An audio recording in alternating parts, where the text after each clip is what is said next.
There is a skill that quietly shapes how intelligent, credible, and professional you appear to the world, and the overwhelming majority of people never give it the attention it deserves. It is not the confidence in your voice during a meeting. It is not the impression you make walking into a room. It is something far more constant, far more revealing, and far more consequential than either of those things. It is how you write. Every email you send, every business letter you compose, every professional message that carries your name, all of it is broadcasting a signal about who you are. And today, we are going to fundamentally change the way you think about the words you put on a page, because the truth is that small. Deliberate adjustments can lift your writing from forgettable to genuinely outstanding. My name is Tash, and welcome back. If you have been with this channel for any amount of time, you already understand that communication sits at the center of everything we do, both professionally and personally. But today we are going deep into the written side of that equation, and by the time we are finished, you will find it impossible to read a sentence or write one the way you did before. We are not here to rehearse grammar rules or revisit drills from a school textbook. We are here for practical, immediately applicable techniques that sharpen your writing, mature your voice, and multiply the authority behind every word you produce. So let us begin with the first tip. It is one that surprises most people, not because it is complicated, but because of how consistently it gets overlooked despite being so simple. The tip is this: do not use contractions in your formal writing. Before you push back and argue that contractions are efficient and natural, let us think carefully about what is actually at stake here. In casual conversation, contractions are completely fine, they belong there. But the moment you sit down to write a professional email or a formal business document, contractions begin working against you. They make your writing feel rushed, informal, and careless, even when the underlying thought is well considered and serious. What precisely is a contraction? It is what happens when two words collapse into one through the use of an apostrophe. Do not becomes don't, should not becomes shouldn't, could not becomes couldn't, was not becomes wasn't. On the surface, these seem like minor shortcuts. But in a professional context, they send a signal you do not want to send, that you could not be bothered with the full form of the word. And in the business world, that impression can cost you credibility before the recipient has even finished reading your first paragraph. Consider this scenario. Two colleagues send you the same message. One writes, "I don't want to attend the meeting." The other writes, "I do not want to attend the meeting." The meaning is identical. But the experience of reading them is not. The second version immediately reads as more composed, more considered, and more authoritative. The person behind it sounds like someone who approaches communication with genuine intention, and in any professional setting, that distinction matters more than most people realize. The substitution itself requires no additional effort whatsoever. You shouldn't have done that becomes you should not have done that. I couldn't attend your event becomes I could not attend your event. I wasn't supposed to be there becomes I was not supposed to be there. Each of these changes takes a fraction of a second and costs nothing, yet every single one of them elevates the register of your writing immediately. This is not about sounding stiff or artificially formal. It is about demonstrating that you are a person who commands language with care and intention. That is the foundation of writing that people take seriously. Now that we have addressed contractions, let us move to the second tip, one that will challenge a habit most of us have carried since the earliest days of learning to form sentences. The habit is opening sentences with the phrases "there is" and "there are." These constructions appear constantly in everyday writing. They feel natural, they feel safe. And because they are grammatically correct, most people never stop to question them. But when you examine them carefully, you realize they are doing almost no useful work in your sentences. They slow your writing down and drain it of impact before the real content even has a chance to land. Here is a direct example. Take the sentence, "There is an exhibition at the hotel." Perfectly grammatical, the meaning comes through without confusion. Now read this instead: "The hotel is holding an exhibition." Say both versions aloud and notice how differently each one sits. The second sentence has forward energy. It has a subject, the hotel, placed right at the front, doing something active and specific. The first sentence, by contrast, simply announces the existence of something without anchoring it to anything dynamic. It drifts. The second version drives. This distinction carries more weight than it initially appears to. When you open a sentence with "there is" or "there are," you are front-loading it with words that contribute no meaning and generate no momentum. These are placeholder phrases, the written equivalent of clearing your throat before you say something. A student writing their first formal sentences will naturally gravitate toward these constructions because they provide an easy entry point, but professional writing demands more. It demands that you move past that instinct and reach for sentences built around clear subjects doing identifiable things. Take another example. There are many problems in her class. The sentence is not incorrect, but it is passive and noncommittal. It describes a state of affairs without engaging with it. Now consider this alternative. Her class is facing many problems. Instantly, the sentence has a subject and a direction. It is focused. It gives the reader a concrete mental image and a stronger grip on what is actually being communicated. And it achieves all of this while using fewer words than the original. That trade, fewer words, greater precision, stronger impression, is the thread connecting every technique in this lesson. The objective is never to follow a rule for its own sake. The objective is to internalize a principle. Every word in a sentence either earns its position or occupies it without justification. When you begin with there is or there are, those opening words earn nothing. The moment you restructure around a genuine subject and an active verb, your sentence becomes sharper, more confident, and considerably more compelling to read. A pattern is taking shape across these tips, and it is worth naming clearly because it runs through nearly every weakness that holds everyday writing back. The pattern is the presence of unnecessary words, words that add length without adding meaning, that create the impression of saying something while actually filling space. And nowhere is this pattern more damaging than in three words that saturate written English more than almost any others. Very, really, and a lot. These words feel instinctive because we reach for them constantly in speech. Something impresses us and we call it very good. Something surprises us and we call it really unexpected. We want to convey quantity and we say a lot of people when we are speaking. All of this is perfectly fine. Our tone, our expression, our timing, and the surrounding context all carry meaning alongside the words. But in writing, none of those tools exist. The words carry everything. And when the words chosen are imprecise, the writing that contains them becomes imprecise. Look at this closely. Take the sentence, many students think literature is very hard. Now remove very entirely and read what remains. Many students think literature is hard. Has the meaning changed in any meaningful way? Not at all. The sentence communicates the same idea with complete clarity. But now ask the more important question. Does removing very actually strengthen the sentence? It does, and here is why. When you eliminate very and replace the word hard with the more precise alternative difficult, the result is a sentence of genuine quality. Many students think literature is difficult. One deliberate substitution has transformed a flat, ordinary construction into something that reflects vocabulary, precision, and confidence. That single adjustment communicates more about your writing ability than any modifier ever could. The same logic applies to really without exception. Consider the movie was really controversial. Remove really and what you are left with is, the movie was controversial. The sentence loses absolutely nothing by shedding that word. In fact, it gains something. It gains directness and authority. Controversial is a strong enough word to carry its own weight. Placing really in front of it does not intensify the meaning.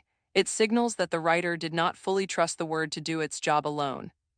Strong writing rests on exactly that trust, that the right word, positioned correctly, will accomplish precisely what it needs to accomplish without assistance. Then there is a lot, a phrase that appears relentlessly in writing and can almost always be replaced with something tighter. A lot of students failed. Three words doing work that one word handles more cleanly.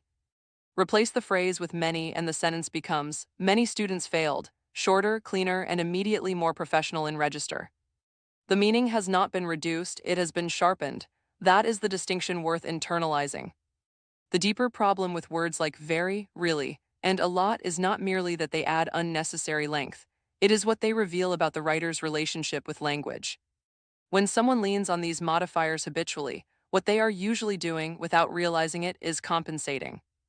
They have chosen a word that is not quite strong enough for the moment, and rather than finding a better word, they attempt to prop up the insufficient one by stacking an intensifier in front of it. But that strategy never genuinely works. It only draws attention to the weakness it was meant to conceal. The more productive principle is this. If the word you have chosen requires very before it to feel sufficiently forceful, the word itself is probably the wrong choice.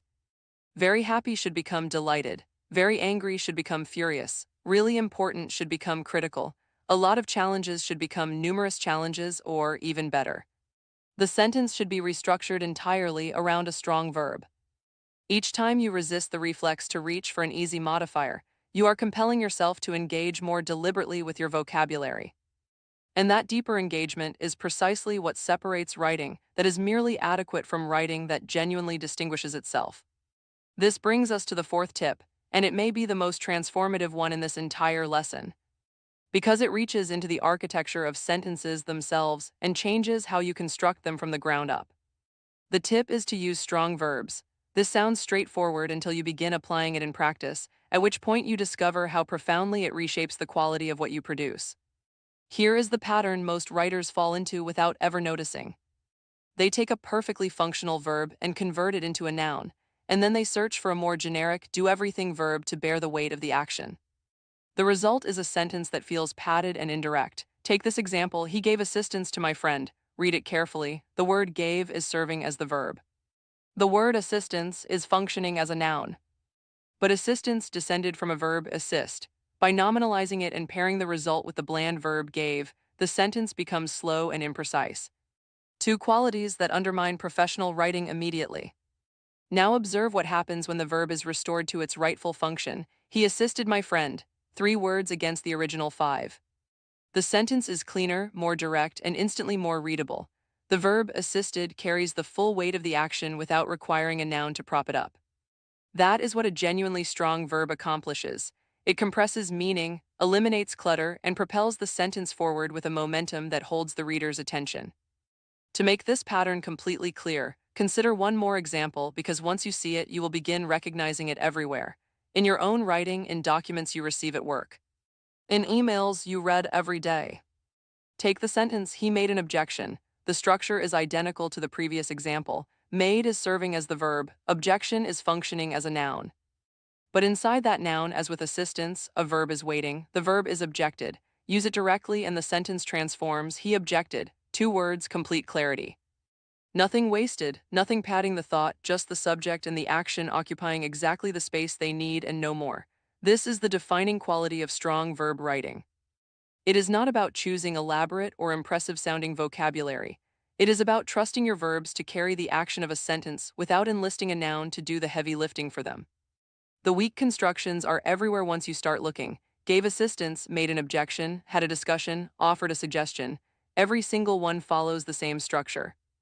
The action that rightfully belongs in the verb has been displaced into a noun, leaving the verb hollow and the sentence unnecessarily long. The correction in every instance follows the same method. Ask yourself, is there a verb embedded in this noun? Assistance hides assist, objection hides object, discussion hides discuss, suggestion hides suggest. Once you identify the concealed verb, deploy it directly. And the transformation is immediate. They had a discussion becomes they discussed. She made a suggestion becomes she suggested. He offered an explanation becomes he explained. Each rewrite is shorter, sharper, and considerably more authoritative than what it replaced. It is worth stepping back at this point to recognize what all 4 of these techniques share at their core, because a single unifying principle connects every one of them. Whether we are discussing contractions, though there is construction, hollow modifiers, or weakened verbs, the underlying idea never changes. Every word in a sentence should earn its place. Every word should be doing something specific, contributing something meaningful, carrying something essential to the thought being expressed.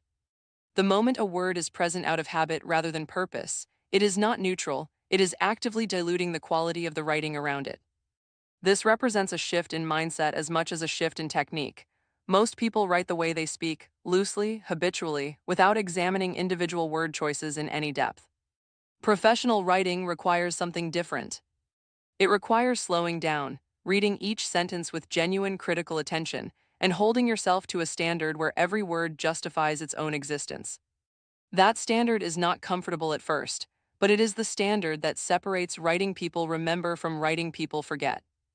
The encouraging truth is that this kind of critical attention becomes faster and more instinctive the more consistently you apply it. Initially, it feels like deliberate extra effort, pausing over a sentence, questioning a modifier, restructuring a verb construction. But these habits, practiced repeatedly, gradually become reflexes. You begin to sense almost immediately when a sentence is carrying more weight than it needs to, or when a verb is borrowing strength from a noun it should not need. Once that instinct develops, your writing does not just improve in isolated moments, It improves across everything you write every time. Consider the cumulative effect of all four techniques applied together within a single piece of communication. You are not using contractions, so every sentence carries a measured, deliberate composure. You are not defaulting to there is or there are, so your sentences open with real subjects doing real things. You are not diluting your language with very, really, and a lot, so every word on the page is there because it belongs, not because it was simply the first option that surfaced. And you are writing with strong, direct verbs, so your sentences move forward with energy and precision rather than sitting inertly beneath the weight of displaced nouns.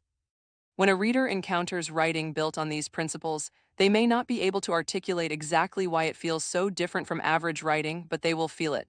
The difference registers. The writing is easier to follow, it is more persuasive, it carries more authority.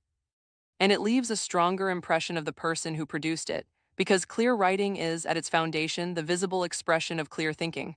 One mirrors the other without exception. This is precisely why writing carries such weight as a professional skill. In a world where enormous portions of our communication happen through screens, through emails, reports, proposals, and messages, your writing frequently constitutes the first impression you make. And sometimes the only one. You do not always have the opportunity to follow up a poorly composed email with a confident in-person conversation. The words stand alone and represent you entirely. The better those words are equipped to do that work, the better they will serve you. So here is the challenge to carry forward from today. The next time you sit down to write any formal communication, run it deliberately through the lens of these four principles. Locate every contraction and expand it to its full form. Find every sentence that opens with there is or there are and rebuild it around an active subject. Identify every instance of very, really, and a lot, and ask whether the sentence is stronger without them, because in nearly every case it will be. And finally, search for every weak verb construction, find the verb that the noun is concealing and restore it to where it belongs. None of these changes require advanced study. None demand a background in linguistics or years of formal training. They require awareness and the decision to hold your own writing to a standard worth holding it to. That decision, that commitment to choosing words with deliberate care and genuine intention, is what will distinguish your writing in every professional environment you enter for the rest of your career. Practice these principles, return to them, refine your application of them. The results will not be subtle.